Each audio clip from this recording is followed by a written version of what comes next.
you at 12. I said, no, it's now. Yes. So, yeah. Yes. Maybe we should, for today, if we can just give everyone a couple of minutes to come in. I sent a reminder. The old reminder we sent out had 9 o'clock on the time, and it's actually 8 o'clock. So sorry, I'm getting a lot of calls about clarity on the time. So if we can just give ourselves a couple of minutes to have people join in, we'll welcome. Sorry about that. I don't know why they keep moving our clock 1 hour behind and 1 hour ahead and all those things.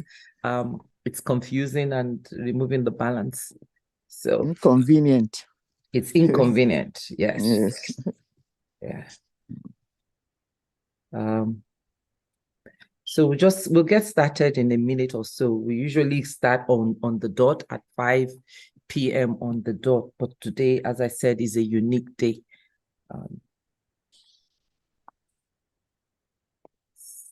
Okay. Pastor Sonny is in as well. Okay. Okay. Good evening, everyone, and welcome to today's NLS virtual town hall meeting. I'm not used to welcoming you guys. Unfortunately, Pastor is in transit and he'll be joining us as soon as he can. So please bear with us. You have Pastor Sonny and I, and Pastor Olu will be holding down the fort until he joins us. Today, we have a very special guest. He's not a stranger to the house. He's someone that is very dear to both Pastor and all of us on this forum. He's the Vice President of Rebuild Nigeria Initiative. It's another initiative that Pastor is also the president of that initiative. And I'll just introduce him. I call him Sir Collins. Honorable Collins Wike is a Nigerian-born Belgian politician of the Green Party. He was sworn in for a third term of office on January 2nd, 2019, as Councillor for Social Affairs in the government of Mayor Bart Tomelin at the Ulster City Council in West Flanders Province. He is the first non-Belgian-born person to be elected to political office in his West Flanders constituency. Nweke is particularly active in social welfare, economy, international development, and diversity matters. He won an unprecedented primaries in his constituency and stood as a candidate for the European Parliament in the 2014 elections. An opinion maker columnist with the Brussels Times and contributor to several Africa-centric media on global affairs and policy and foreign policy. Nweke is the founding member and vice president of both the advocacy group Rebuild Nigeria Initiative and the International Association of Research Scholars and Administrators, a body of which he is also a fellow. Collins Nweke is a certified management consultant, fellow of the Institute of Management Consultants and the Chartered Institute of Public Management of Nigeria. Collins is the father of 2 young adult sons and a grandson. Collins and his wife, Tonya, are resident in Ostend, Belgium. And I can tell you for free, he's one of the greatest hosts ever. He hosted the first Nigerian global, the first Rebuild Global conference in Belgium last December, and he was a phenomenal host. Sir Collins, welcome. Good to have you here. As I had said earlier on, Pastor Sonia and I would be shepherding for a while until Pastor joins us. So today we will be talking about Nigeria diplomatic strategy. And I know this is one of the topics that is very dear to you. And you're going to take us through some 4 strategies on this, on Nigeria diplomatic strategy. Why is it important at this time in the nation, and how is it going to contribute to the nation's growth and development? So welcome. The floor is yours. Please unmute her.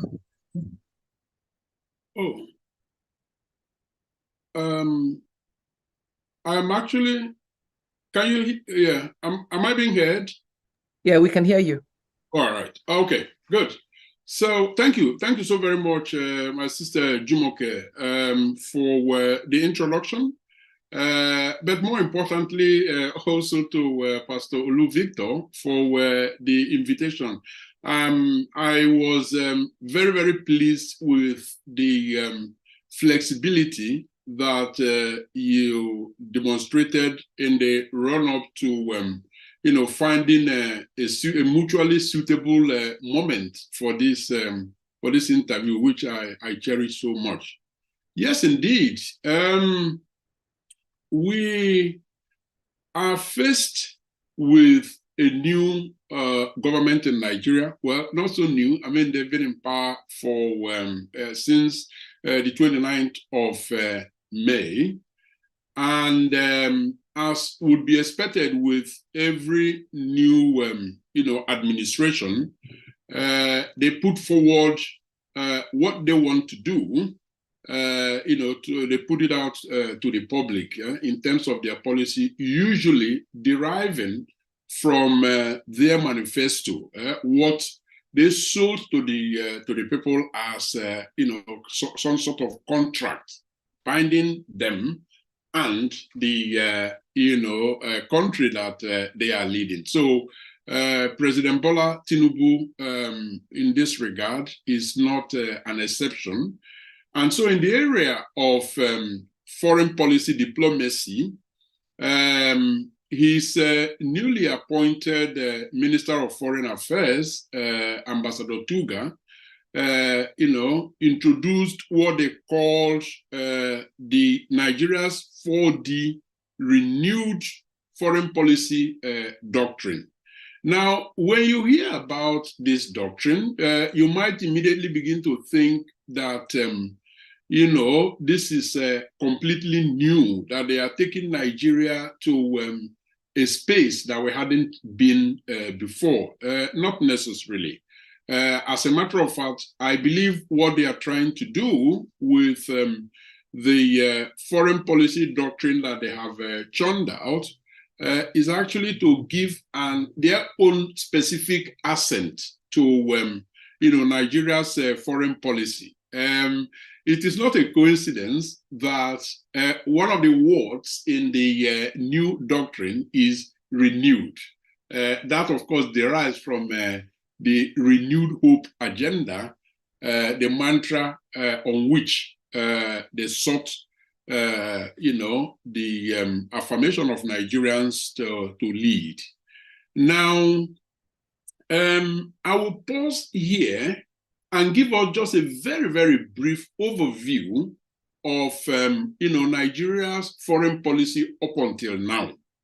Now, since independence, Nigeria's foreign policy has been woven around what they call concentric foreign policy doctrine.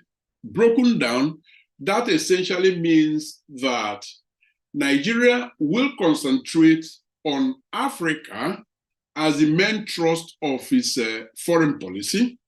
They will also, be members of numerous multilateral and international agreements because they believe in democracy, rule of law, and so on and so forth. So that is the starting point of Nigeria's foreign policy. And since independence in 1960, Nigeria has held through to a very large extent to that, core foreign policy trust of, concentrating on Africa as, regional power in Africa, getting Africa to develop, and then, being a good citizen of the world by collaborating with other countries. I mean, just one example. No, let me make it two because it's important. The fall of apartheid in South Africa is largely, I mean, when you narrow it down to the African continent, is largely credited to Nigeria and the role that it played. Sometimes actually, showing readiness to do unconventional, unorthodox things to actually prove that Nigeria is serious when it says that Black majority rule has got to return to South Africa. Luckily, it eventually became a reality. Now, when the sub-region, West Africa sub-region, was actually immersed in a whole lot of undemocratic tendencies by way of military, incessant military takeover of power, and then the return of democracy. Funny enough, Nigeria at the time was a military, had a military regime, yet they were able to organize under the umbrella of ECOMOG to contribute and lead boots on the ground to actually bring democracy back to a number of African countries, notably Liberia, later Sierra Leone, and so on and so forth. So those are part of the things that they have done. Now, at some point, different governments have given different accents to the foreign policy of Nigeria. At some point, we heard about what they called, citizen diplomacy, which actually states that, if you treat Nigerians well, Nigeria will treat your, citizens well, equally. And so, that reciprocity in, diplomacy. At some point, it became what they called economic diplomacy. The immediate past administration was more about economic diplomacy, and the current government has now expanded it to what they call the 4D. Now, just to wrap up my preface, my introduction, I will, let you know exactly, well, that's it, you have it on the screen. The 4D stands for democracy, development, diaspora, and demography. So these are not in any particular order, but these are the 4Ds that constitute Nigeria's renewed diplomatic strategy. And so in the course of the interview, we will be sharing, some thoughts on what we believe these 4Ds doctrines to be, or what we expect government to do under each of those, 4 pillars. Thank you. Okay. So you started to talk about these 4 pillars, and and I know you and I had a sidebar conversation as to what's not new and some of the challenges of those 4 pillars. I think for us, our particular interest is this 4D. How does it contribute to the advancement of Nigeria as a nation? You know what we're going through right now in terms of economic challenges. There are global issues, and there's also what's actually happening in Africa, where there's a lot of dissatisfaction with foreign policies and how it has contributed to, I would say, the degradation of Africa. So bring us back to this diplomatic strategy. How can this administration negotiate for the good of Nigeria? Right. Everything is local, they say in politics, no matter how international they are, because at the end of the day, when Nigeria maintains a relationship with the United States of America, with China, with Belgium, Germany, name it, the ultimate goal is that they achieve what they call trickle down. That is, the ultimate beneficiary of the relationship, be it in terms of supply of ammunition or fighter jets to Nigeria, be it in terms of, fighting for, a fairer trade deal for Nigeria, but also, by extension, Africa. They are doing all of these with one goal in mind, and that is that the Nigerian citizen becomes the ultimate beneficiary of, whatever effort that is being made. And so the 4D foreign policy doctrine of the current administration is not different, in terms of context. Now, if you want to take it one by one, the first pillar mentioned is democracy.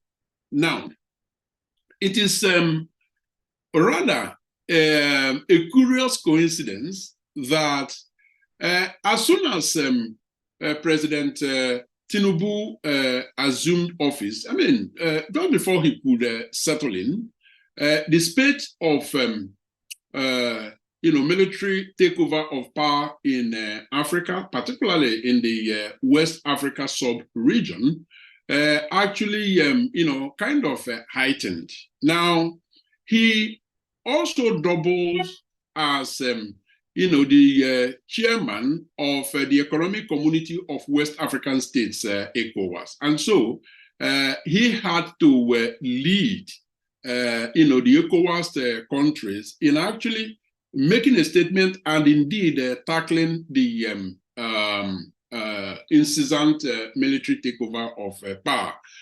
Now, without going into the details of what they did or didn't do, he actually, condemned the, spate of coup, but also made a very, very bold statement to the effect that Africa cannot wait to see the return of democratic order by way of, bringing back a democratic rule, and that they have no appetite to, entertain the military juntas who have, seized power by the barrel of the gun. They went further to actually issue out threats of, getting boots on the ground to be able to fight the, military guys to a standstill, notably in Niger and, other, a couple of other countries. Now, we saw how the masses, both in Nigeria and in Niger, our Nigeria's neighbor, actually stood firm to say, no, this is not the right way to go. And finally, they rescinded that strategy. Well, up until now, there've not been any boots. So we can fairly assume that, they are not going into full-blown confrontation with the military leaders in Niger Republic.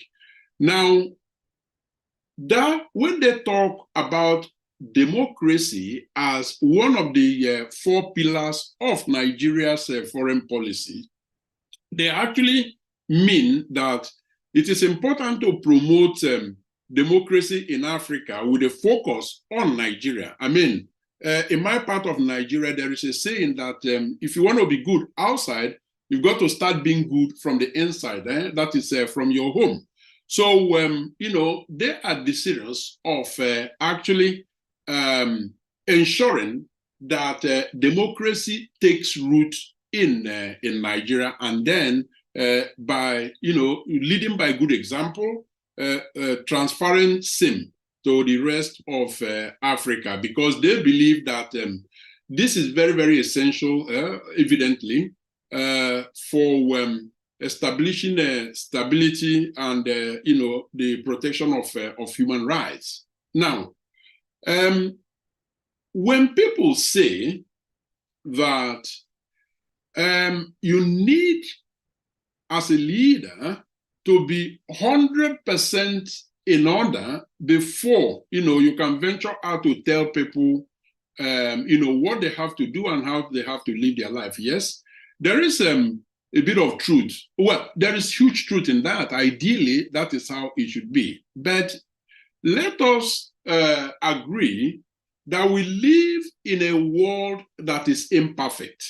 And so that means that even when, as a country, you have your own challenges in terms of developing your democratic institutions, that should not stop you from knowing the right thing and actually preaching that right thing, to other parts of the world. I will give a personal example here. I had a call from a nephew a day or two ago who was confronted with one challenge or the other and asked me, "Uncle, how should I tackle this?" Now, I knew what he had to do, but I prefaced my response, my recommendation to him with the fact that, listen, if I were in your shoes, I probably wouldn't do what I am asking you to do now, but that doesn't subtract from the fact that that is the right thing to do. So please give it, serious consideration. And so I believe that while Nigeria is, battling with getting democracy to, take roots in Nigeria, it is fair to preach those democratic tenets, for other African countries. And that is exactly the deliberate intention behind the first pillar of the Nigeria's renewed 4D foreign policy doctrine, which is democracy. Thank you. So I want us to look at the second pillar, which is the development. And reading from this, it says foreign policy plays a pivotal role in a country's developmental agenda. It should prioritize social economic growth and engage various stakeholders, such as governments, businesses, NGOs, and academia.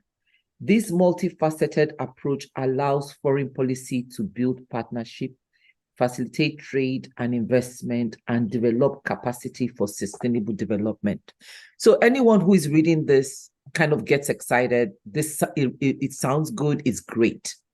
How realistic is this? And what are the steps that needs to be taken for us to be able to achieve this under this 4D, this pillar?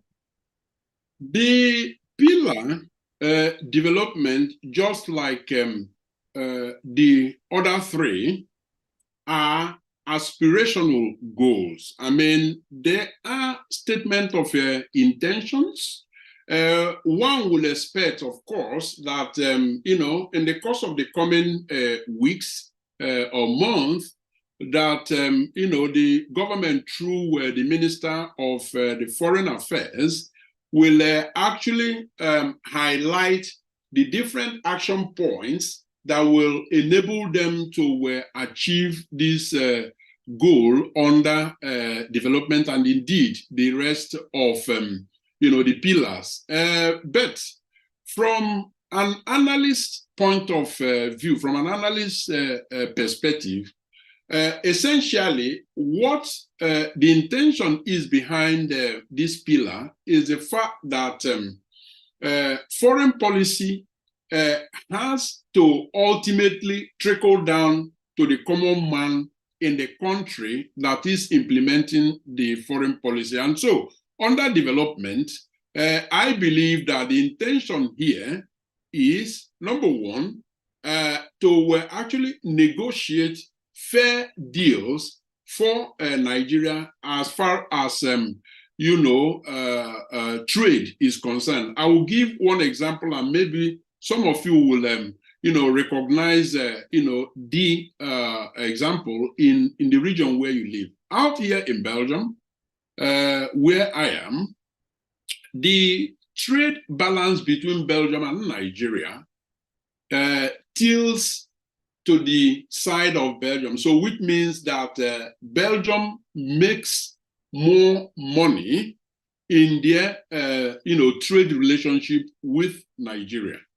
But we also know why that is so. The reason it is so is that Belgium is strong in petrochemical. And so when you hear about Nigeria actually exporting its crude oil to other countries of the world, get them refined, and then, send back to Nigeria for consumption, Belgium is one of those countries where Nigeria's, crude oil is, refined And that cost Nigeria a whole lot of money. So even though Nigeria actually export to Belgium all sorts of commodities, trade with Belgium in a number of areas, Belgium is still higher up there when it comes to who benefits more. Now, one would surmise that when Nigeria, especially under the current regime, reaches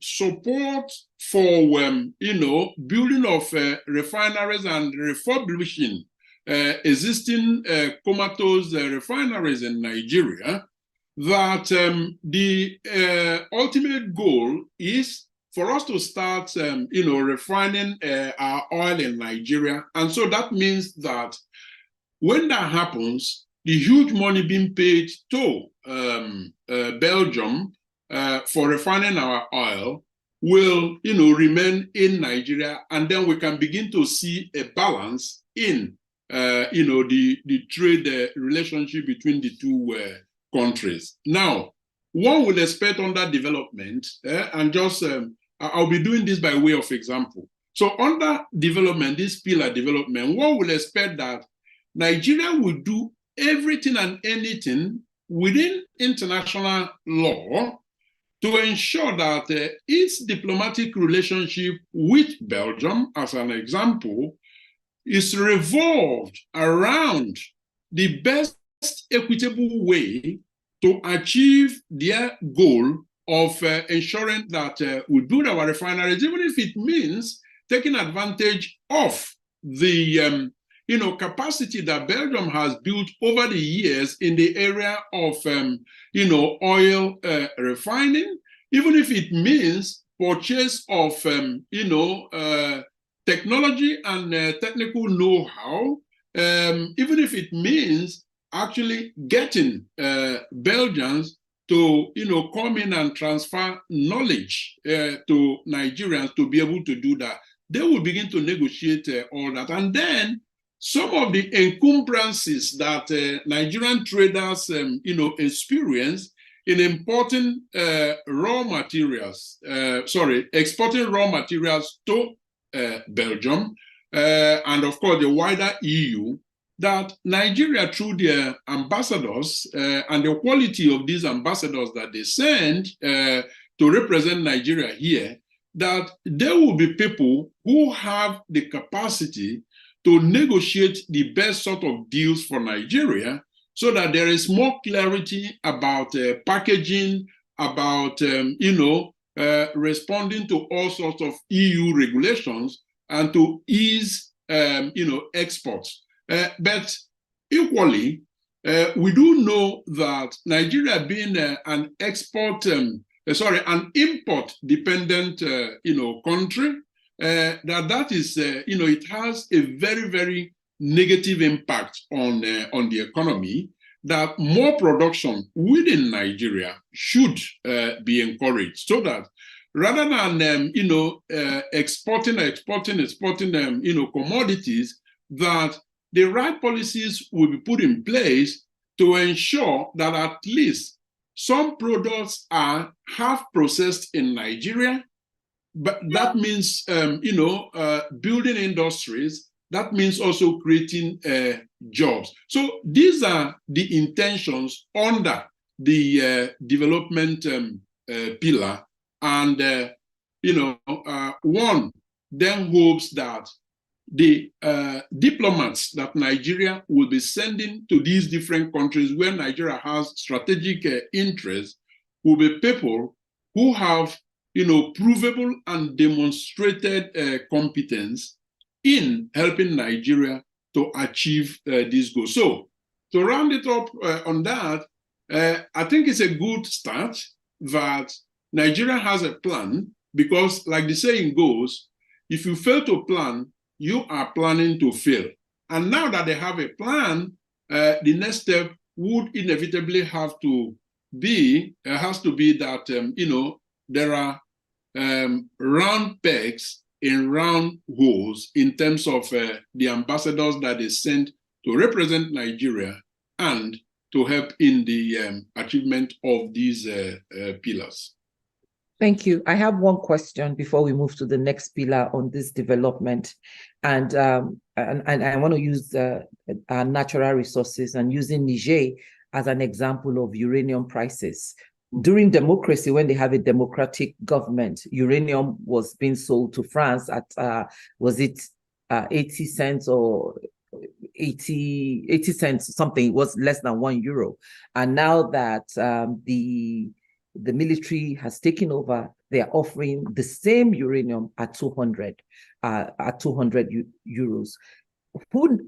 Where do we, how do they get the information to start negotiating these deals that benefits the foreign entities more than it does those that are home? So if you can speak a little bit to that, because that's a huge contrast, right? Because someone negotiated that deal and for many years negotiated the deal, and the lives of Nigerians were lost in mining uranium. Their environments, there was no sustainability factored into that.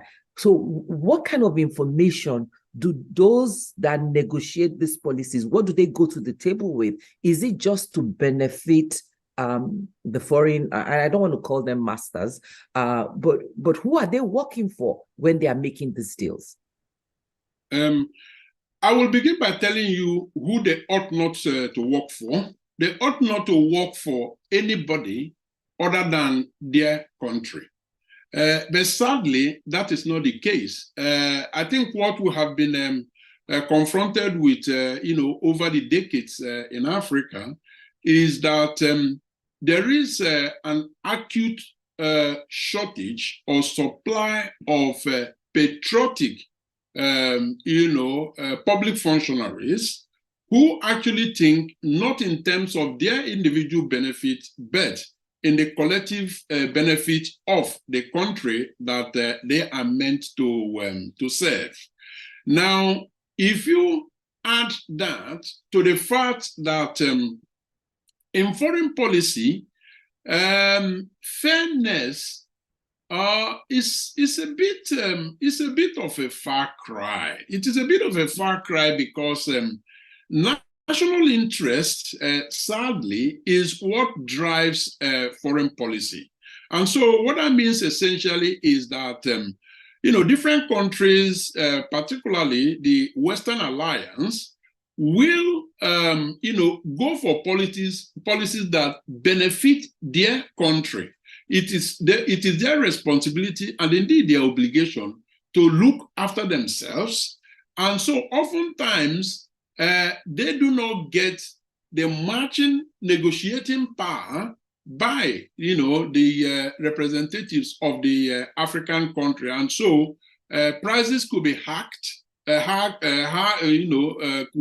escalate to as high as the masters want them, and then policies are churned out that actually international agreements are actually developed such that they benefit them more than benefiting the African countries. Now, a piece of good news is that under these, 4 pillars, and the new president, Bola Tinubu, has been on record in his capacity as well as, the leader of Economic Community of West African States, ECOWAS, to spend quite, a bit of time trying to renegotiate the existing international agreements that actually, is leaving Africa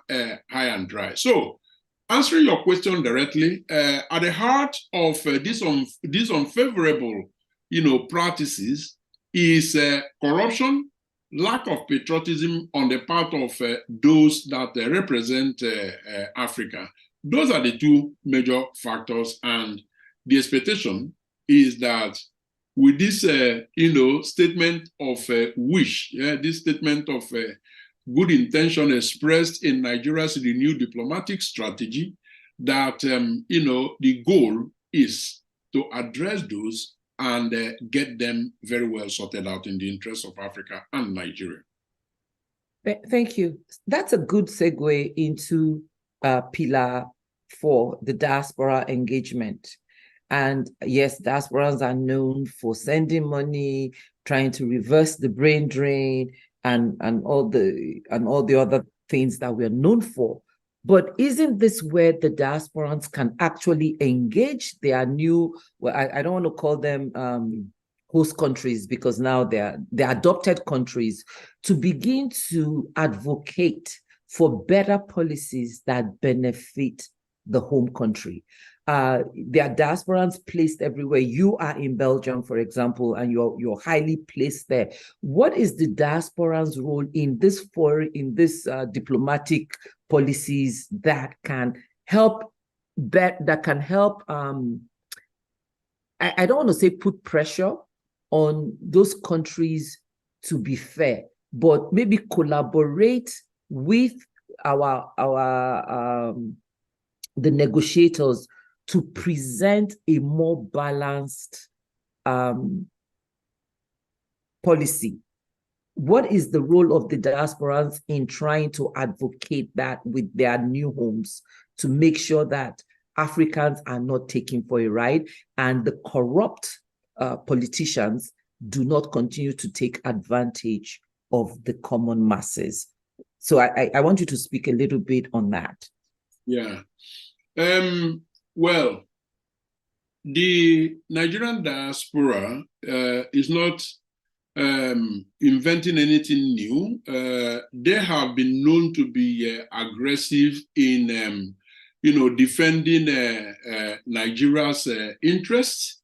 As a matter of fact, they too are living by example, because the vast majority of Nigerians in diaspora are actually good ambassadors of Nigeria, both in terms of their ability to work hard, play by the rules, and not only survive, but indeed thrive and excel in different fields of endeavor. I think what was lacking before the year 2000-2001 was the Nigerian government reciprocating the efforts of the Nigerian diaspora by officially having a relationship with the Nigerian diaspora. Now, luckily, that has happened.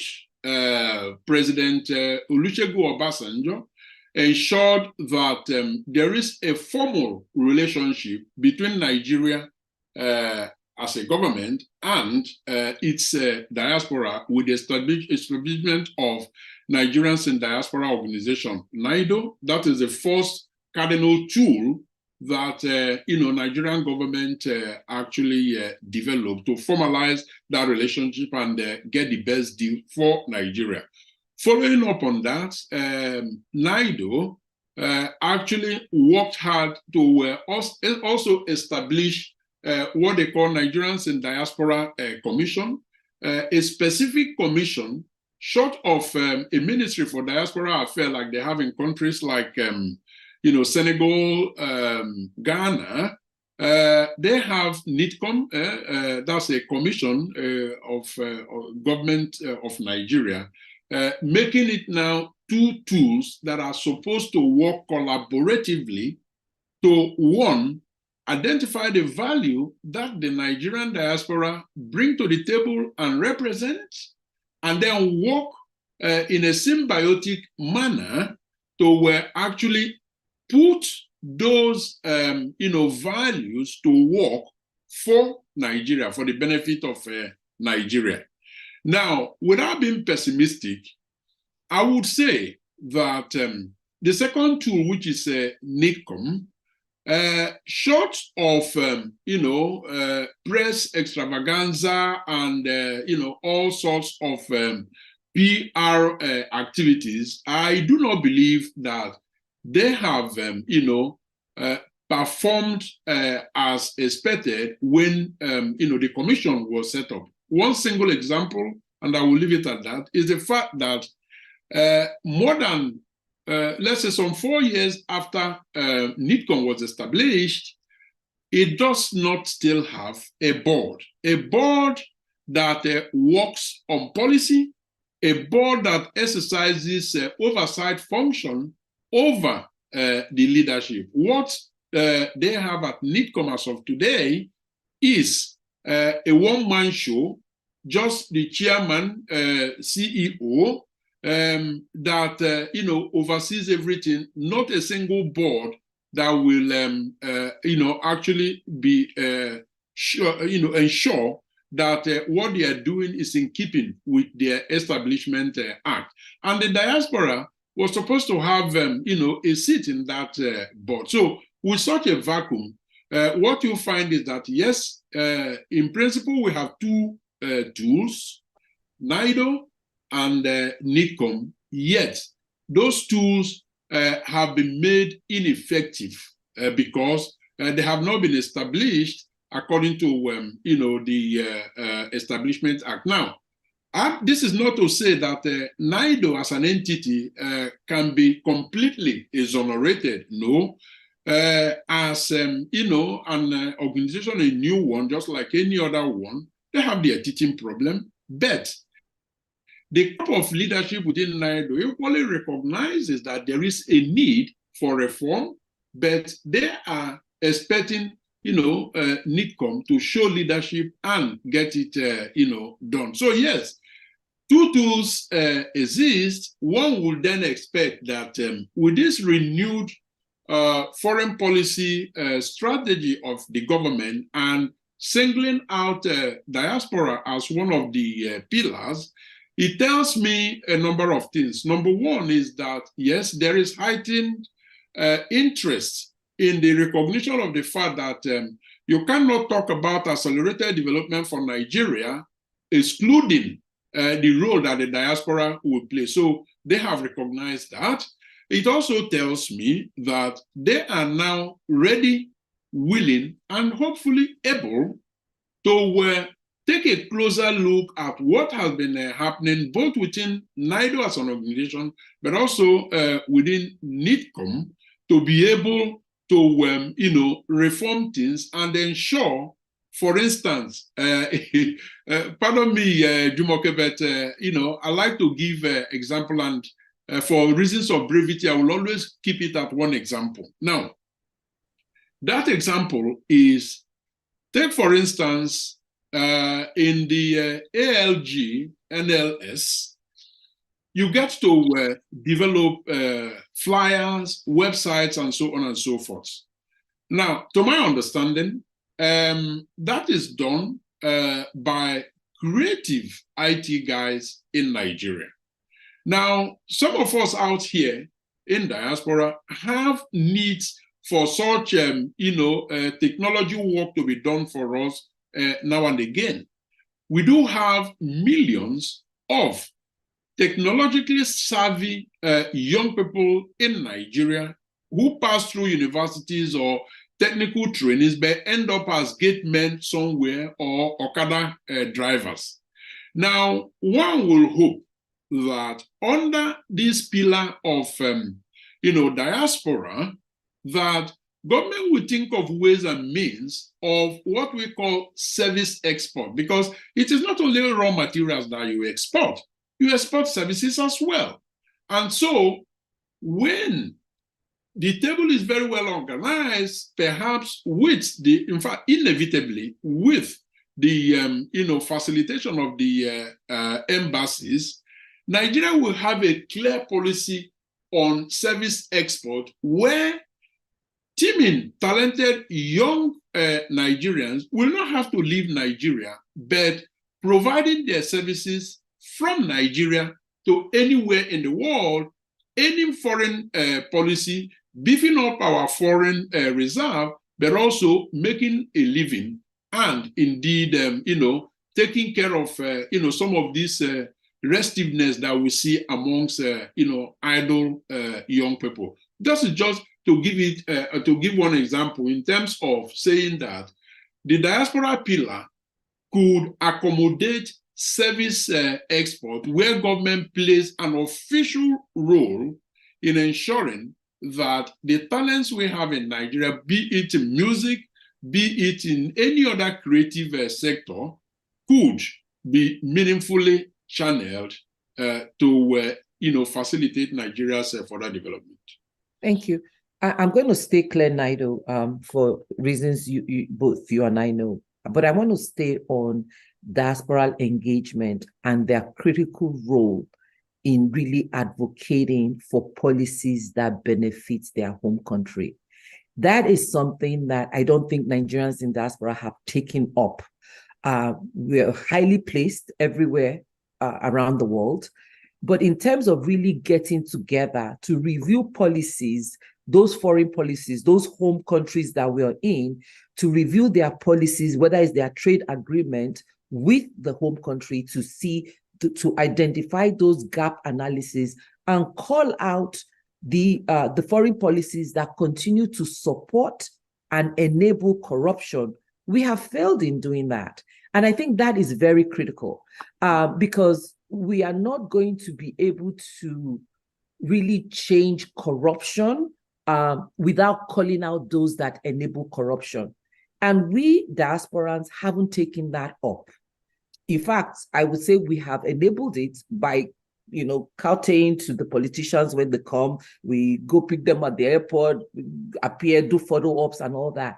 But where it really matters, where we sit at the table, and we have a seat at the table, we have failed to use the opportunity to advocate for the good of our home country. Why is that?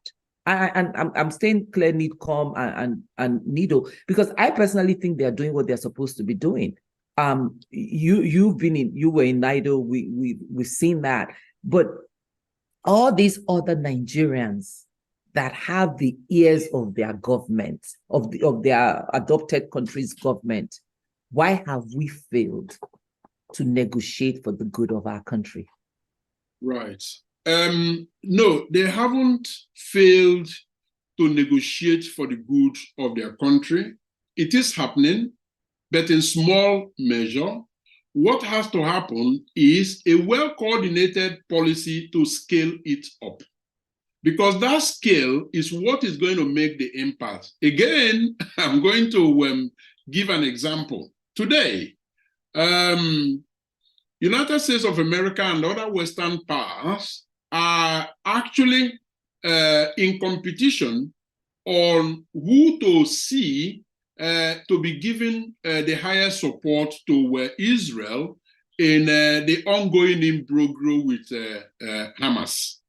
Now, the role of the so-called Jewish lobby in Nigeria and other Western countries, that is the Israeli diaspora, is very, very, very significant in creating, that kind of a situation where the United States of America and other Western powers have unalloyed, undiluted, support and maybe even allegiance to Israel.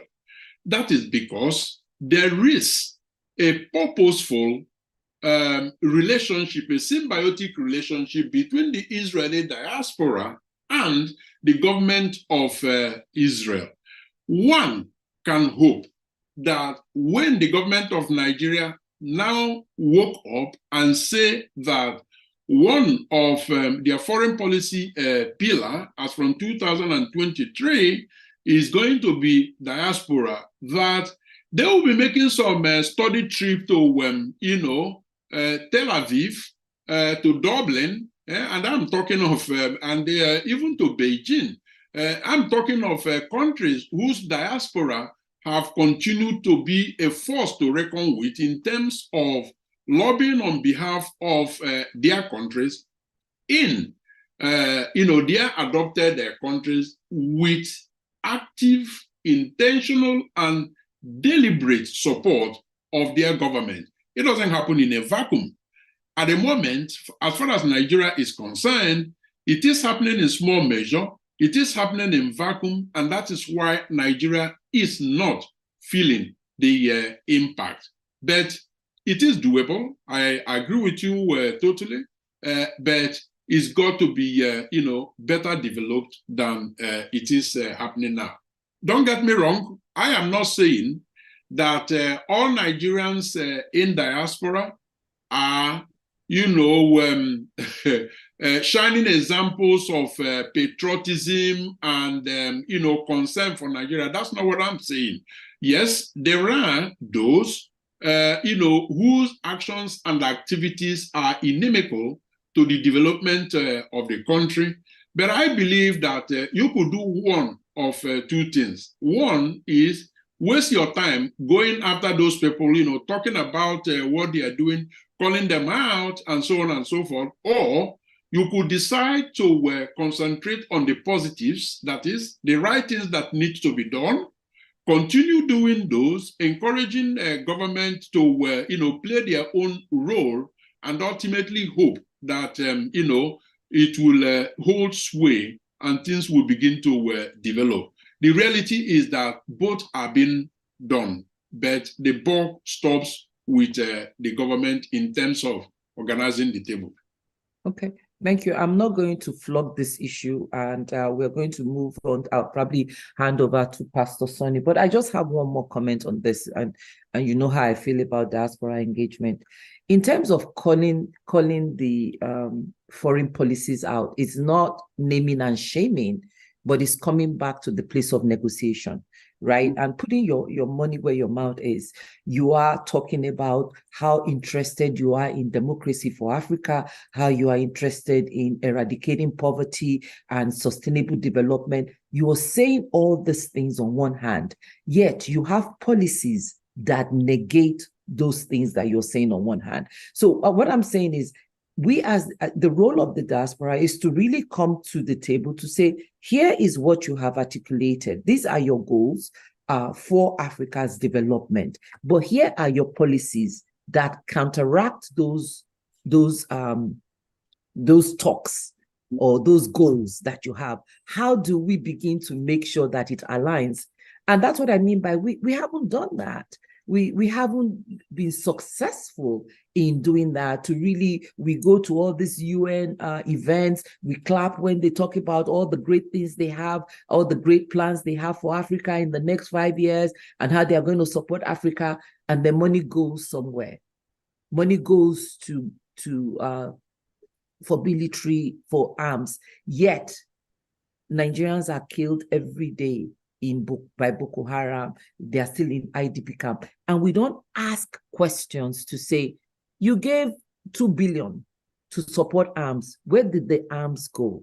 If there's still this high level of casualty, I think that is the responsibility of the diasporans to be able to do that. Ask questions, not name and shame, like I said, because we are not going to get the perpetrators to come to the table to negotiate for the good of Nigerians. But that is one of the things that I think the diasporans really need to take on. So I'll stop there. And you also had an example today of part of the challenges we have with, and I want to use this word in simplistic terms, of these foreign governments really taking us seriously with our representatives, whether it's our diplomatic staff, and some of the challenges of transition and continuity. Speak a little bit about that, please. Yes, there is absolutely no doubt that you are spot on in your analysis of the situation in terms of the Nigerian diaspora not doing enough with their host government in the interest of Nigeria. My take on that is that yes, more could be done, but that bit that is left to be done has got to be stimulated by the government. You are talking about it. You are a diaspora. I'm responding to it. And we know how much we have been organized, how much time we spend in different, fora, platform, talking about these matters and actually developing, position papers, writing articles, and so on and so forth. So the individual diaspora appear to be doing, what they can. What is left, in terms of making the impact to be felt, is in the hands of different African governments. Now, every new start is an opportunity for a new beginning. And that is why perhaps we have interest in talking about and analyzing this 4D renewed foreign policy doctrine of Nigeria, because we believe it presents an opportunity for Nigeria to make a new start. At least an intention to that effect has been expressed in the document. Now, it is up to the diaspora indeed to begin to take them to task, not only in terms of waiting until they are not doing what they are supposed to do, but actually being upfront, preemptive, coming up with, okay, your intention under demography, under diaspora, under development and democracy are A, B, C, D. Fantastic. We believe that you could add C, or you could remove B and replace it with D. And then, at given times, take them to task in terms of what they said they have done, their rhetorics that hasn't matched, not the plan, because there will always be plan and policy, but their action. That is what has to happen. Now, regarding how we are perceived outside Nigeria, there is absolutely no doubt that Nigeria can do better. Just today, news broke that the announcement that the Ministry of Foreign Affairs made a couple of months ago to the effect of recall of Nigerian ambassadors, that things have actually taken the worst turn in terms of midway to that announcement. About 5 weeks ago, I believe, some Nigerian ambassadors spoke out to say that after that announcement of a recall, that the Nigerian government has not done very much for their passage. That's a balance they use in the diplomatic world, essentially meaning that the necessary arrangements that will enable them prepare their return back to headquarters in Abuja has not been put in place.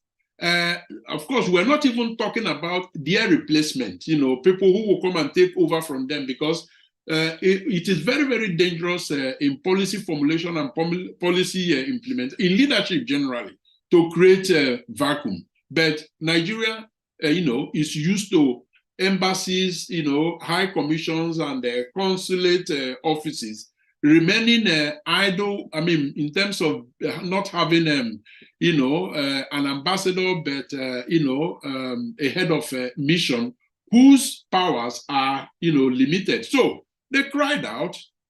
Today, news broke that the junior officers, that's the head of missions, have actually been given instructions to, as a matter of fact, lock these ambassadors out.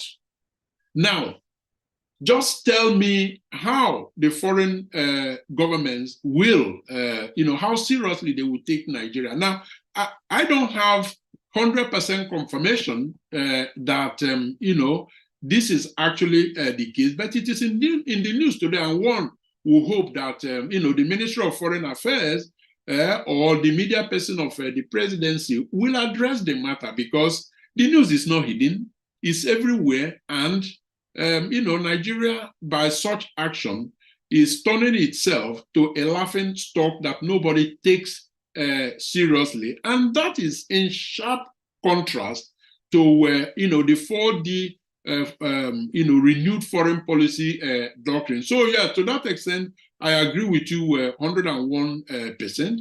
We can do better, and if there are challenges, it is important to communicate openly, transparently about those challenges. Every country faces challenges now and again, but when you leave people, to do guesswork, you can end up with all sorts of wrong perception.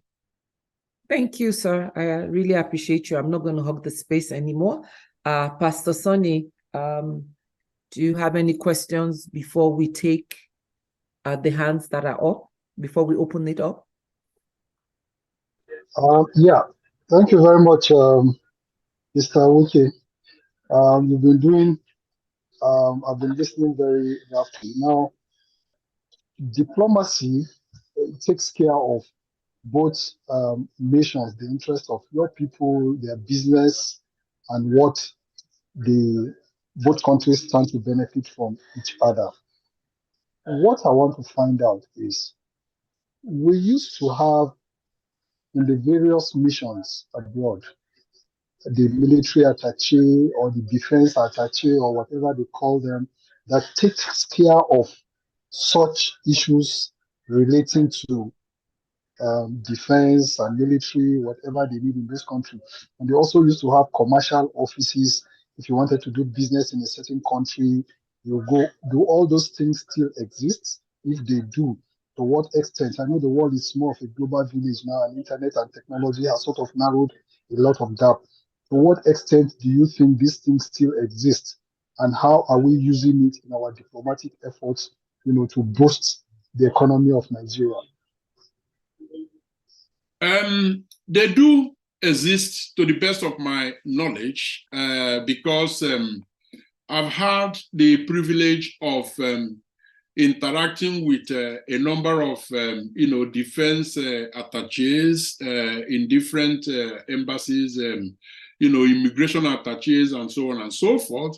In the area of commercial attaché, I'm not sure if such are still being sent exclusively to the different, consulates, high commissions, and embassies, because perhaps I haven't been lucky to meet any of them. However, as far as that is concerned, there is even no vacuum in the sense that what usually happens is that in each embassy, an officer is specifically detailed to, take care of, the economic bit, okay, where they follow up on, Chamber of Commerce, businesses interested in investing in Nigeria, giving information, and so on and so forth.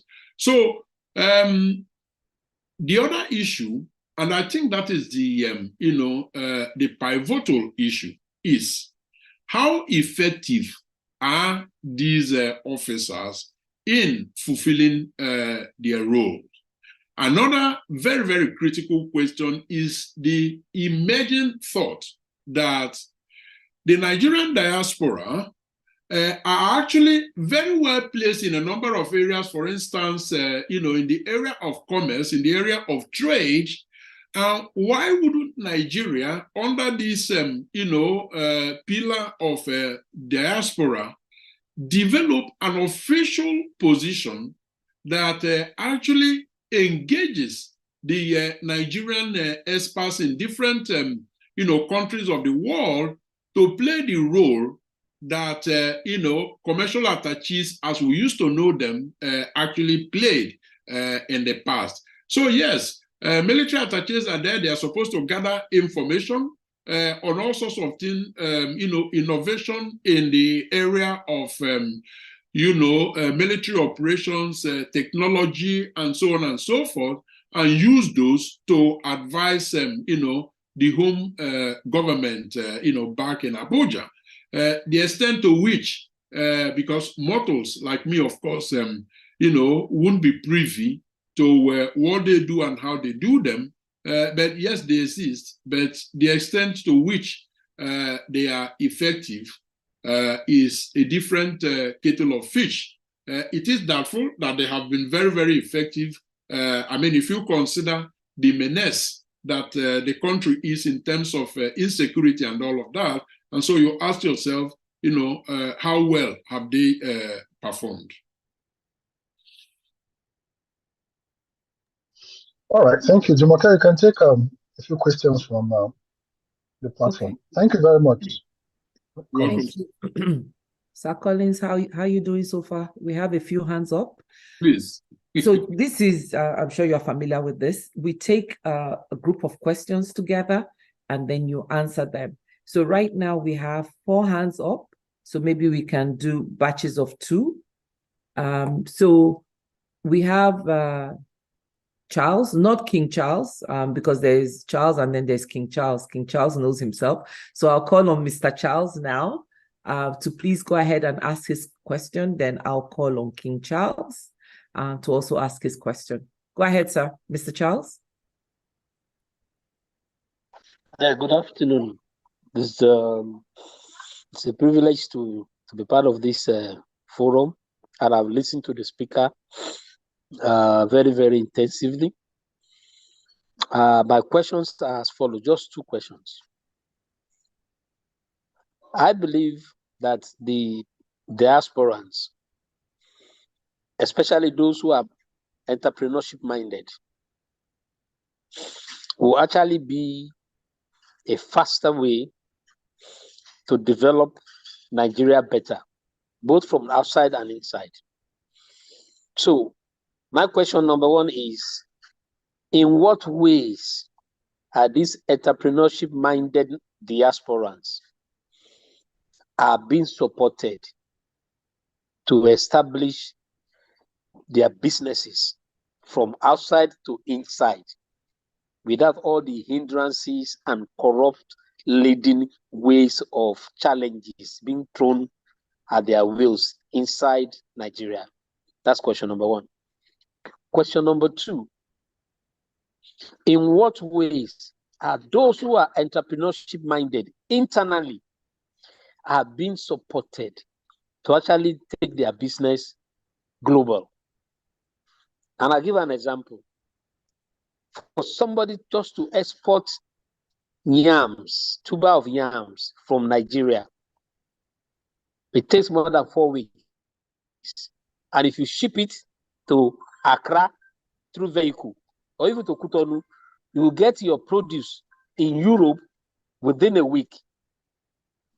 So what is actually wrong in Nigeria? So those are my 2 questions. Thank you so much. God bless you. Thank you. Thank you, sir. So we'll take King Charles. Go ahead, sir. Well, thank you. Thank you, Queen Jet. I saw the 4Ds. The one on the diaspora is the one I just want to zoom in on. It sounded like, maybe I missed it. It sounded like the explanation was, the focus was going to be that the government will try to use a lot of, if we can zoom in on that diaspora a little bit, to work with NIDO to see what can be done. Obviously, we've had a few governments since NIDO was formed, and it doesn't seem like, don't take offense to this, it's easy.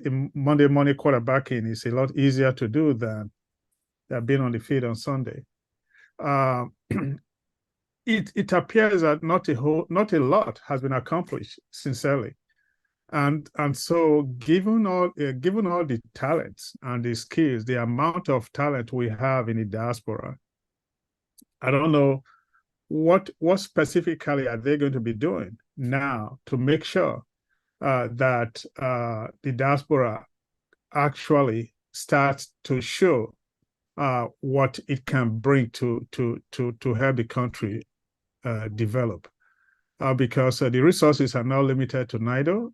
The resources are everywhere, whether it's diaspora here in the Americas, whether it's in Europe, whether it's in Africa. There's a lot of Nigerians who can do amazing things for the country. And then the question on technology, I'm sure you're very well aware of Bangalore, India, how it became a technology headquarters for most of corporate America and other places. I think Ghana is trying to do something similar. Whatever happened to Computer Village in Lagos? Why is it not being developed to help with technology export, skills export, exporting services to us, to diaspora? I don't know. Maybe it's really, it's almost like scratching the surface. I think that there needs to be a more detailed engagement with the diaspora so that it can be more involved in what is going on in the country. We have a proposal out there saying that we need a minister, somebody of a cabinet level to be responsible for diaspora affairs, essentially changing what we have today. And we have a few more things we want to recommend for engaging with the diaspora than the you know me, I know you type of thing that we're doing today. Thank you.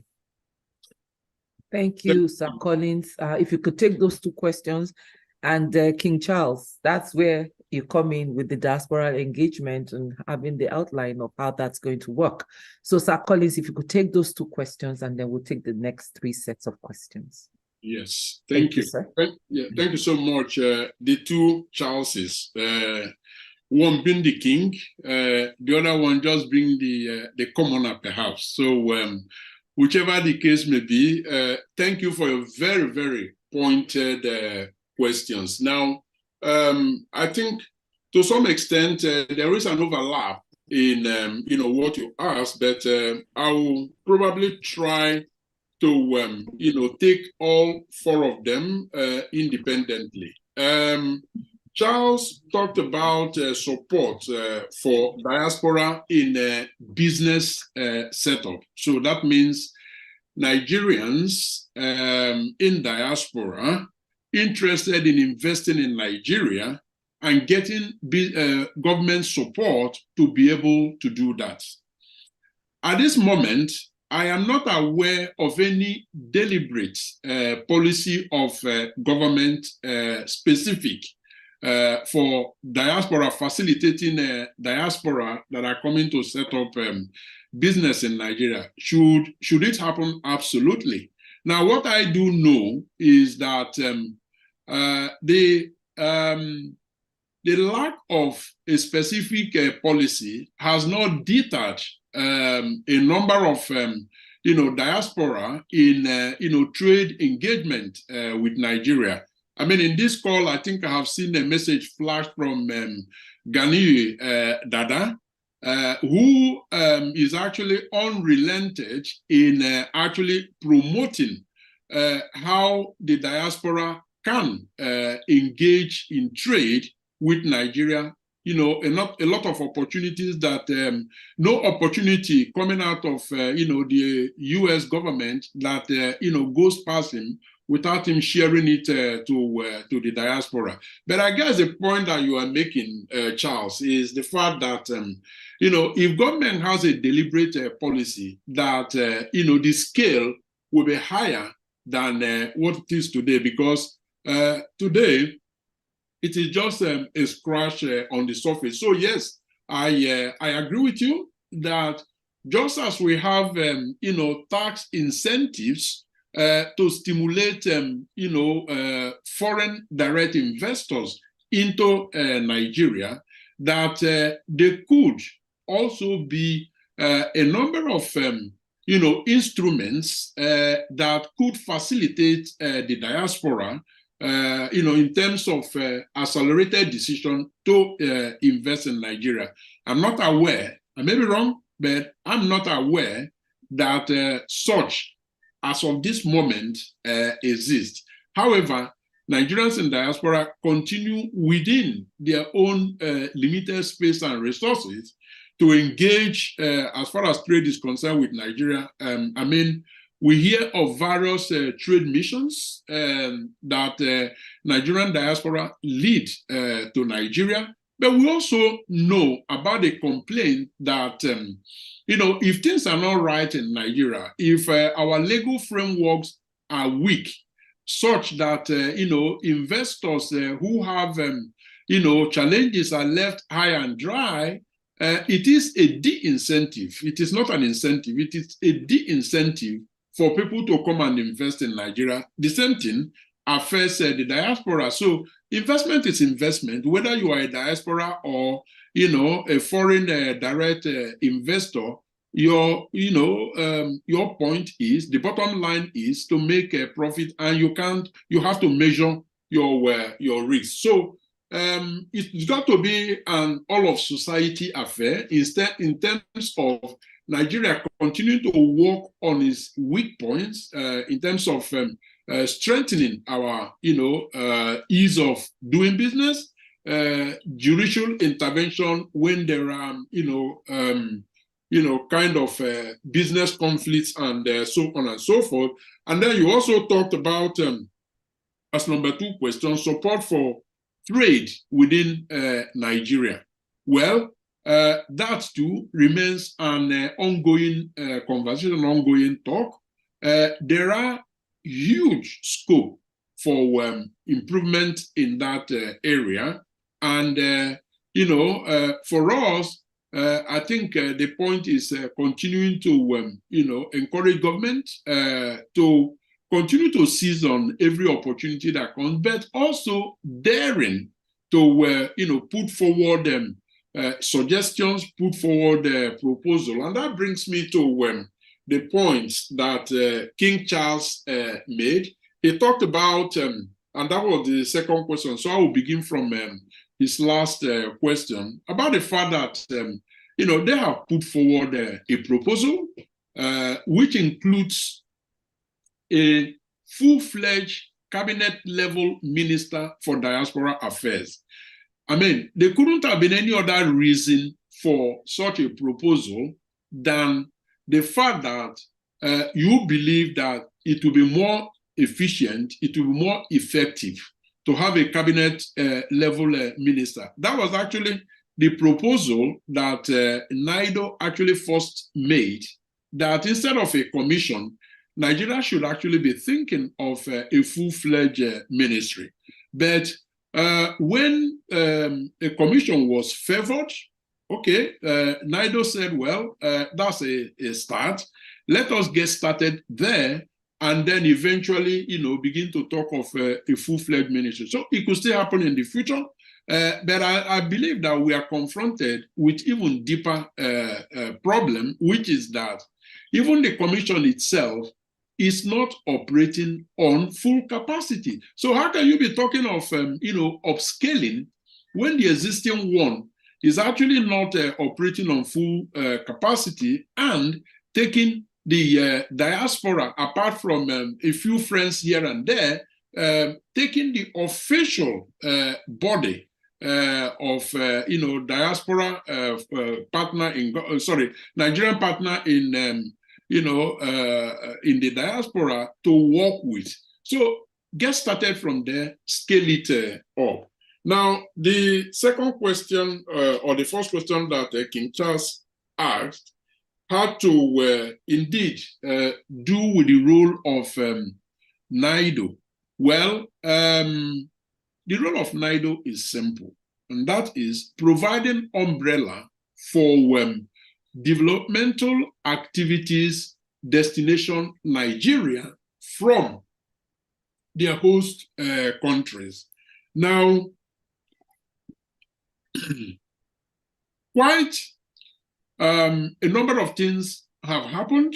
Now, it remains work in progress. There have been challenges, particularly in the area of, resources, for NIDO to do what it is meant to do, but also effective, facilitation and support from government, which has been a bit on the lacking side, to the point that, you can actually talk of sabotage, in NIDO being able to fulfill its mandate.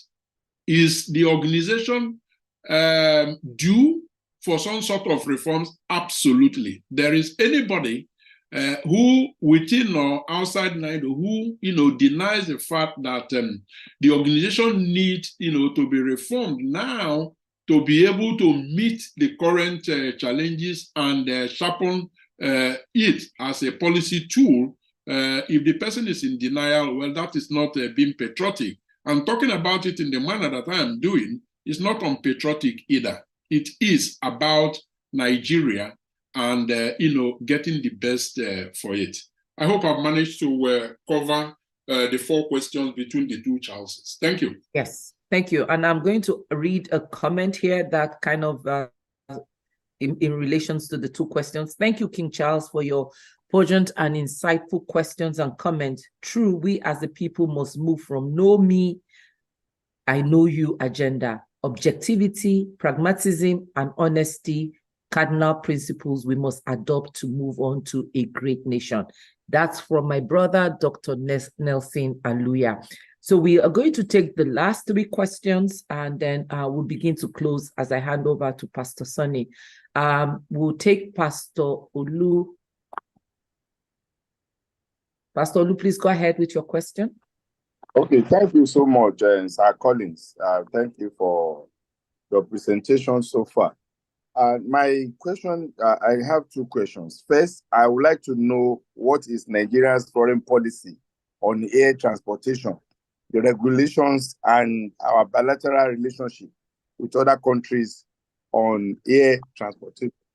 And the second question I would like to ask is, why is it that the same flights that takes about 6 hours from Nigeria to UK and other countries cost more in Nigeria than it costs in Ghana or any other Western region? For instance, from Lagos to UK, to London, it's about $2,000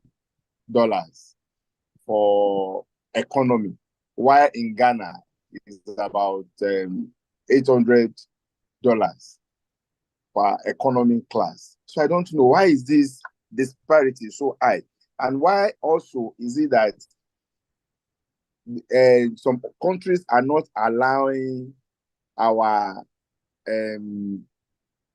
airlines to patronize their country as they patronize us, like United Arab Emirates, London, and some other countries. There was a time I heard that the Air Peace was having issues with the number of times that they can bring passengers to such countries, whereas they have unlimited number of times that they can bring. They fly to Nigeria about 2 or 3 times in a day, while they allow Air Peace to other airline carrier in Nigeria to go just once or twice in a week. Can you please shed more light on this? Thank you. Thank you very much, Oluvik. Oh, sorry. Some more, please. Yes. I'll take, I think we have 3 more, so maybe 2. Mrs. Adetula, please go ahead with your question. And then we'll have Tola, Ubiyemi, and Uncle Folabi, and then those will be the last questions we'll take. Thank you. Thank you very much. Mine is not really a question. I want to protest. The message sent that I received stated that the meeting will start at 12 noon Eastern coast of the USA. So I logged in only to discover that the lecture has started 1 hour earlier. So I want to plead with Jumoke to change that, because the time has changed now. So it should read 11 a.m. So I missed out completely. I couldn't listen to anything. That is number 1. Then number 2, judging from the questions they have asked the speaker, there is a lot of work that needs to be done to our civil servants who have turned themselves into teen gods in the relevant ministries. They will put a lot of bottlenecks at the desk of these people coming from diaspora. You remember what happened to Virgin in those days when Virgin wanted to start it maybe about 20-something years ago, that it was going to be cheap. They waited for him, the aviation officials. So let me not go into any details. I know what I'm talking about. So how do you handle those people in the ministries? That is the problem. The civil servants are our number one enemies, both at the federal, state, and the local government. Thank you very much. Have a nice day. Thank you. I suppose I could take those. Yes, please take those two questions, and then we'll take the last two. And apologies for the confusion. I think we sent a follow-up message a few minutes later, explaining the change in time and stating that we are live. But going forward, we'll be sure to make sure that the notice does have the correct time. So apologies for that. Thank you. Go ahead, Sir Collins. I should wait for him to finish. Right. Okay. No, go ahead, Sir Collins, please, and then we'll take the last two. Okay, then. Thank you. Oluvito, thank you for your rather expansive question, and very, very relevant. Now,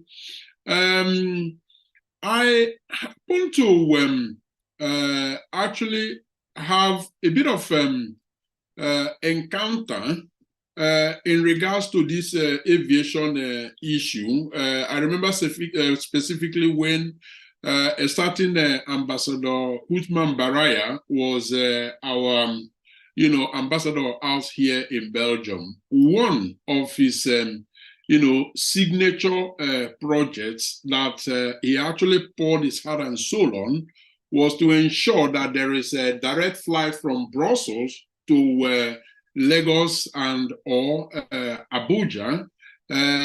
He worked so very, very hard so that the Belgian national carrier would resume flight. I mean, there used to be Sabena that, went bankrupt, and then Brussels came in its place, but, it wasn't flying Nigeria. Now, I'm not an aviation expert, so I wouldn't know the details, but I believe that generally speaking, when we talk about, purposeful negotiation on behalf of Nigeria, when President Bola Tinubu talks about a need to revisit existing international trade agreements because they leave Africa high and dry, what you have done essentially is, present us with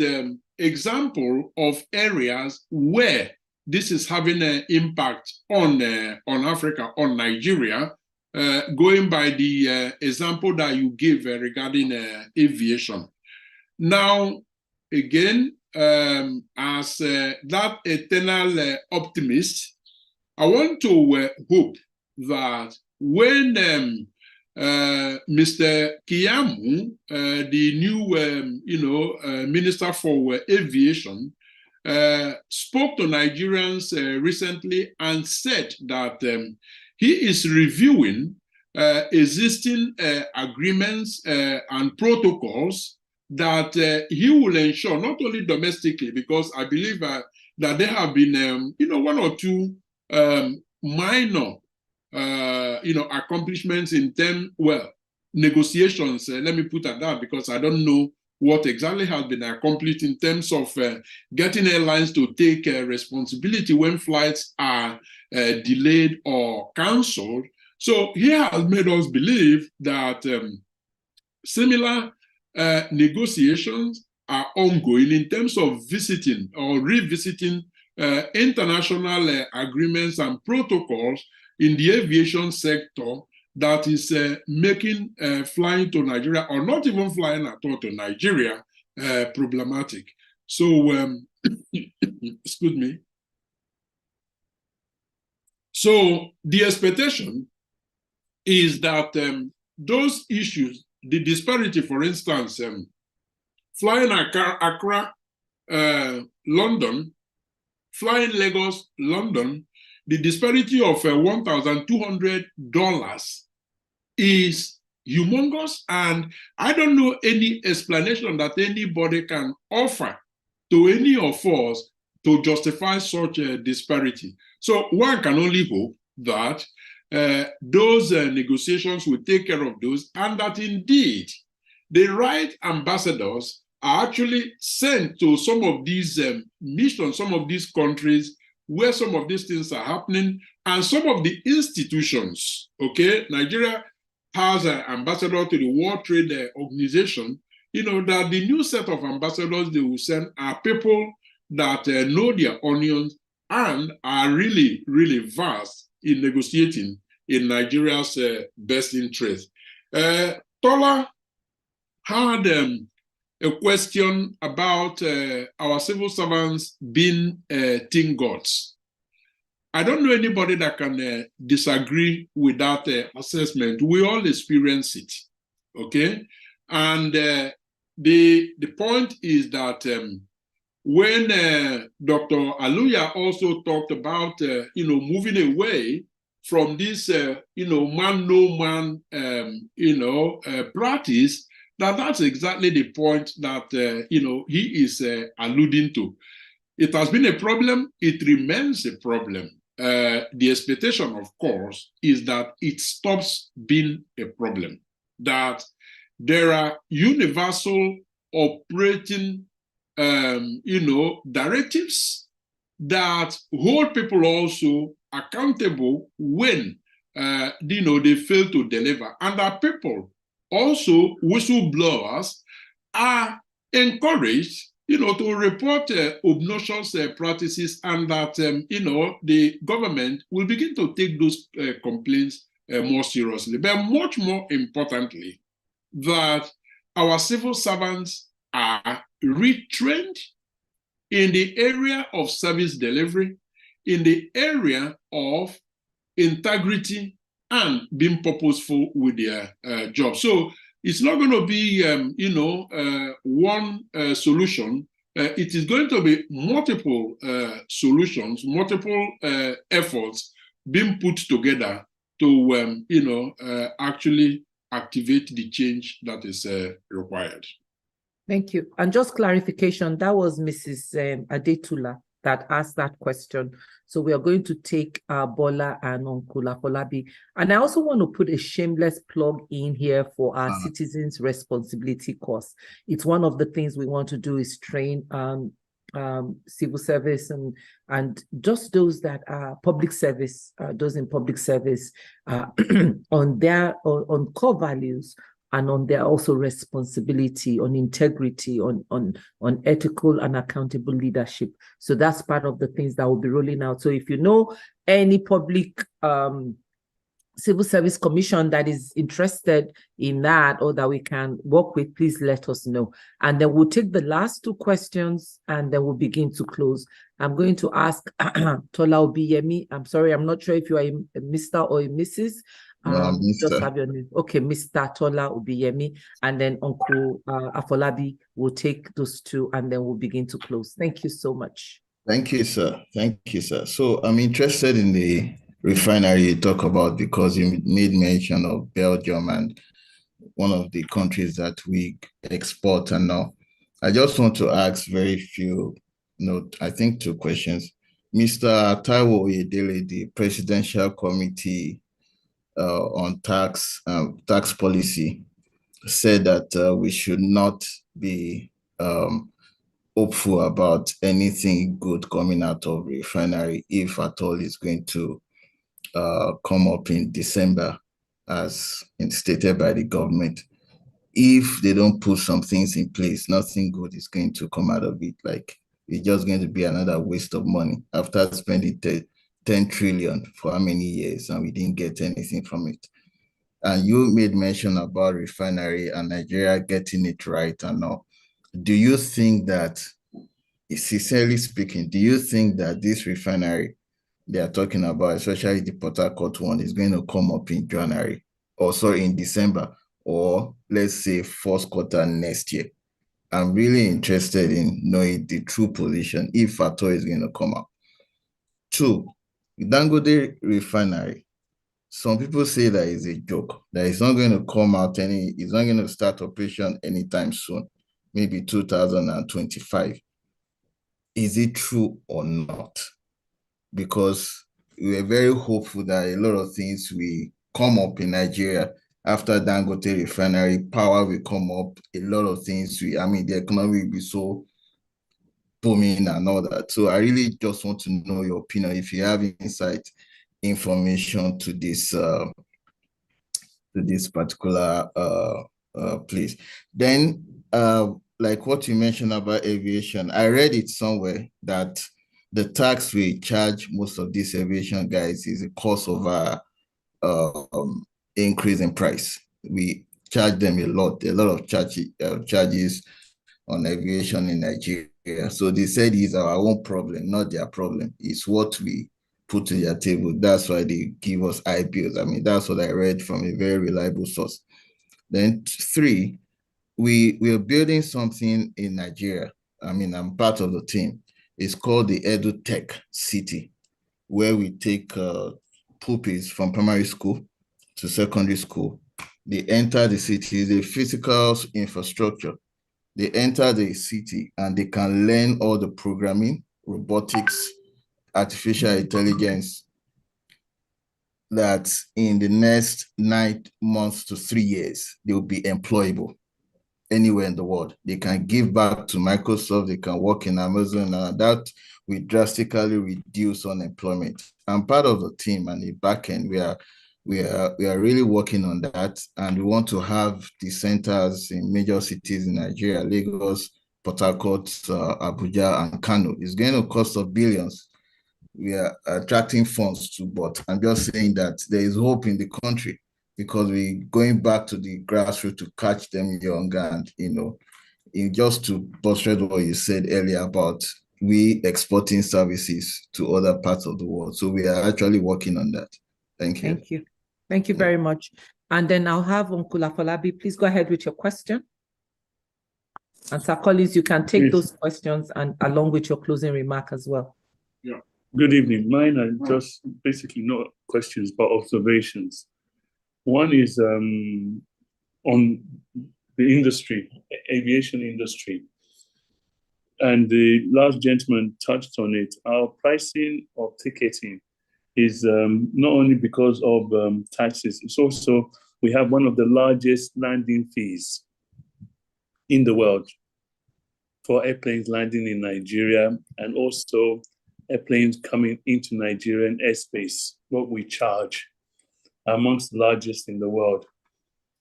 The other one is our bilateral agreements. When somebody asks, why don't we have agreements to go to other countries and have as many slots as they have to come into Nigeria? The problem is that Nigeria, one, we don't have a Nigerian carrier, an airline carrier. So that one is our own fault, not their fault. And in the bilateral agreements does state that, like, for instance, Emirates or BA, if they have 2 slots to come into Nigeria, our national airline will also have 2 slots to go to their country. But because we don't have a national airline, that is why we do not have a carrier to go to their country. Air Peace has just recently signed and has been approved to start going to London, and I think they're doing their own bilateral agreement through the Virgin one. And we don't have a national carrier that can go to the States. So we are actually losing money on a daily basis by not having a national carrier that can reciprocate in the bilateral agreements that we have with other nations. And that's it. Thank you. Have a nice evening, everybody. Thank you. Thank you, Afolabi, for those clarifications. Like I said earlier on in answering the question on the aviation industry, I'm not an expert there. I could only give a general overview, and that was where the clarifications and insights that you gave actually has come handy, and I hope that Tola and those before him that posed the question or made some remarks would have picked up one or two things, from your clarification and insight. Now, addressing Tola's question specifically on refineries, he had a two-pronged question on refinery. One is specifically with Nigeria being able to build its own refineries, and then the other one specifically was on Dangote. I think the question to me, if I understood it well, was to confirm your dream that Nigeria will very soon have its refineries. I wish I could do that. And so I'm unable to reassure you. The source of my optimism is the fact that every new beginning is an opportunity to get it right. And based on what we have been told by government, I would rather be optimistic. I would rather be, aspirational, upbeat about the fact that these things would happen. And, we will all continue to, give suggestions, sometimes shout at the top of our voices, because we believe that the fact that they put those plans down means that somehow they know what the right thing is. Getting to do those right things is then, part of what we, as citizens of Nigeria, should, continue to hammer on.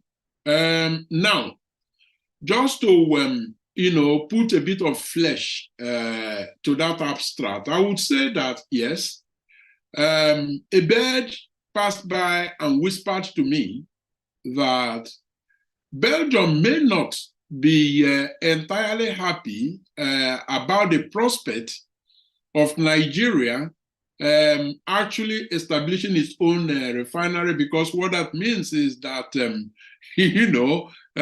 they will stop patronizing the petrochemical industry here, and that will be a loss for them, especially when the trade balance, is equitized. So, what you may begin to suspect is that there could be some sabotage, there could be some sort of maneuver to, ensure that, the status quo is maintained. I'm not saying that is the case. I'm not saying that the bird that whispered this to my ear is a credible, bird, but it is there, it is out there, and it will be fully on our part not to take that into consideration and continue to drive the conversation, because yes, it is an aberration, a big disgrace that Nigeria hasn't got its refineries, and everything has got to be, put in place to ensure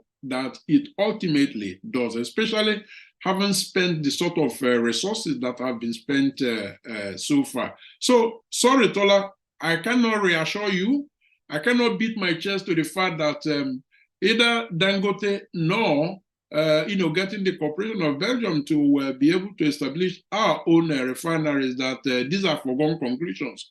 I do not have any information, to that effect, but I am joining in the optimism that it will happen. And, I would encourage every Nigerian to, continue to put out calls out there, continue to, put out proposals to make it happen. I believe that will be it for Tola, because the other questions has to do with aviation, which Afolabi, I believe, has provided insights on. I can only encourage you around the tech education that you talked about. Service exports, like I gave as an example, is something, an area that Nigeria hasn't explored. which they should do. Yes, somebody has remarked that it is a scratch on the surface. Well, that's fine, but little drops of water make the mighty ocean. So it's not like Nigeria won't be doing any other thing when they walk around formalizing service exports. You have given the example of India, or someone else, gave India as an example, how it has helped to reposition the Indian economy. The same thing can perfectly happen in Nigeria. It's happening in little measures. So Nigeria won't be starting from zero. Look at your own private initiative about training tech experts. I mean, that is a private sector driven initiative. Government doesn't have to be involved beyond providing the level playing field and the enabling environment, to use a popular parlance in Nigeria, to ensure that what you succeed in what you are doing. So on that note, ladies and gentlemen, I want to thank each and every one of you. One more. This is one that I cannot avoid, and this is from Professor Grange. It would appear that the diasporan groups are allowing themselves to prioritize their activism to political aberrations in Nigeria without paying due attention to development policies that should be in place, regardless of the leadership electoral problems. Can Mr. Weke advise on how both problems can be addressed distinctly? So, thank you, Prof. We should be able to kind of recognize some very obvious facts, and then by recognizing those obvious facts, that doesn't mean that we accept them, but we see them as part of the imperfect world that we live in. The diaspora is not different from Nigerians in Nigeria as far as political allegiance is. So they have their own different political colors, but one can hope, and that is where your question becomes very, very valuable and vital. One would expect that one of the things that the diaspora would have taken away from their host country is that when it comes to national development, that their differences are actually put aside. And so excuse me, when they sit on the table,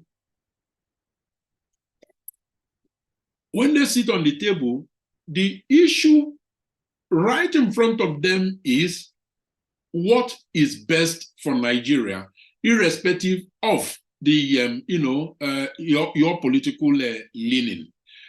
Not very much of that is happening, and much more of that should begin to happen, and it should begin to happen from one front. Today, we have a NIDCOM that is headed by someone that has a very, very clear political color. Now tell me, how do you expect such an individual not to actually be working only and exclusively for the interests of the political party that the individual belongs to? So you see, there is a structural problem there that ought to be addressed. There are enough people with political neutrality as far as Nigeria is concerned to head key agencies, commissions, and all of that, that will be able to mobilize Nigerians from across different political divides, provide neutral direction, a neutral leadership, that then the diaspora then falls into place. So let's get started from there. And so, yes, your question is very, very germane. the issue, the challenge is a very, very structural one. And, there are solutions to it. And that solution is putting Nigeria before, political parties. And that should start with the quality of people that are appointed to key positions to drive, such a mindset change. Thank you so very much. So your closing remarks, and then I'll bring Pastor Sonny up, and then I'll come back for a couple of announcements and we close. So your closing remarks. This has been good. Always good to be in the same space with you. Thank you, Sir Collins, for doing this. I appreciate you. My pleasure. It's going to be a short one, and simply to say that I cherish the opportunity to share these thoughts with you. At best, I believe that what I have done here is, set us up on a thinking path so that some of the issues that we have raised here, some of the points that I have highlighted along the line of the 4D renewed foreign policy doctrine for Nigeria are things that will get us thinking. And so it is not the end of the road. It is actually the beginning of the process of continuing, to be part intellectually of our country, Nigeria, in terms of proactively being part of the governance from our individual and collective, perspectives. Thank you so much for your attention. And the weekend is around the corner. Have a great weekend. Thank you. Presido just joined us, so I'm sure he may have a comment or so. I saw him enter the chat room. Yeah, I'm glad to be able to get in. I've just got into Greece. It's been a long, long journey. So I'm sorry I couldn't join in at the beginning. But I'm sure that my VP Collins has done an excellent job of telling us about the diplomatic issues here and there, and so on and so forth. So I'll be listening to the recording after this, and I just want to thank him again for stepping up to the plate, for his love for Nigeria, for his yellow tie, for his lovely smile, and for holding the flag high for us in Belgium. Thank you so, so much. Nigeria needs a lot of help now in every front, in every aspect. We're waiting to see which direction the new government will go. They've made some right moves. They've made one or two mistakes, I think, but I guess they're trying to feel the pulse of the people. So we're looking forward to what the future will hold. So I want to thank everyone for being online today and for all their participations. There are many things going to be happening with ALG very soon. I think Jumoke and the team will be announcing what we have in mind, and we look forward to a great future and plenty of things in stock. So thank you all for coming. God bless you all. Jumoke, thanks a lot. Collins, God bless you. Greet the bishop for me. Tell him we're looking forward to seeing him in Nigeria one of these days. And we hope we can pick up with also RNI very soon. Okay, then. All right. Yes. Okay, I'm done. Thank you. Thank you. Thank you so very much, Presido. I appreciate, and I will catch up with you soon. Okay, by God's grace. Yes.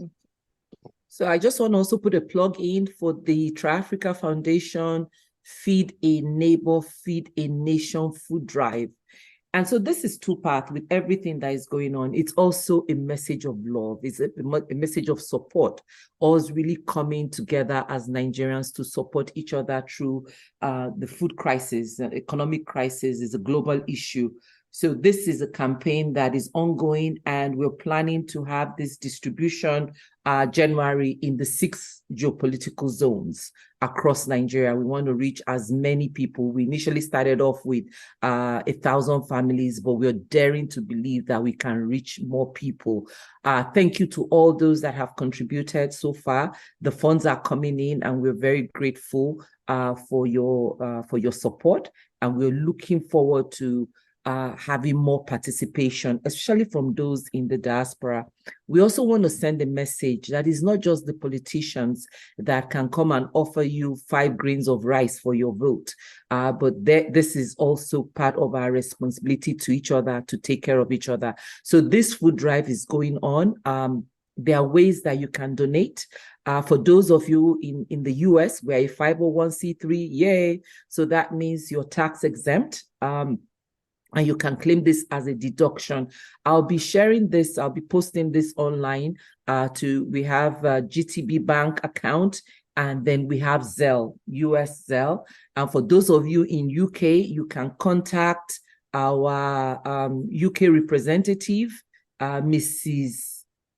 Shola Shonuga, for an account that you can contribute to. So I'll post this in the chat for you to take to get more information about it. This is a fact sheet. We actually took the time to prepare this fact sheet to answer all the questions that you may have. So I want to thank our mothers and our aunties that are helping direct this, Professor Grange, Auntie Tolu, and also Auntie Fumi for being fan directors. So thank you all. That's our announcement. We look forward to engaging you. Send us an email if you have questions or you would like to get involved. We're also inviting organizations to come alongside us. We know that we can only do this collaboratively, so we welcome your participation. Thank you so much. Pastor Sonny, don't know if you have anything else to add to this, and then we close. No, I think the president has aptly wrapped up, so there's nothing to say after the bishop himself has spoken. Yes. Just to say thank you very much, Mr. Collins. We really appreciate your time with us, and we look forward to the continuous engagement. Thanks. Thank you, everyone. Have a good evening. God bless you. Sir Collins will catch up.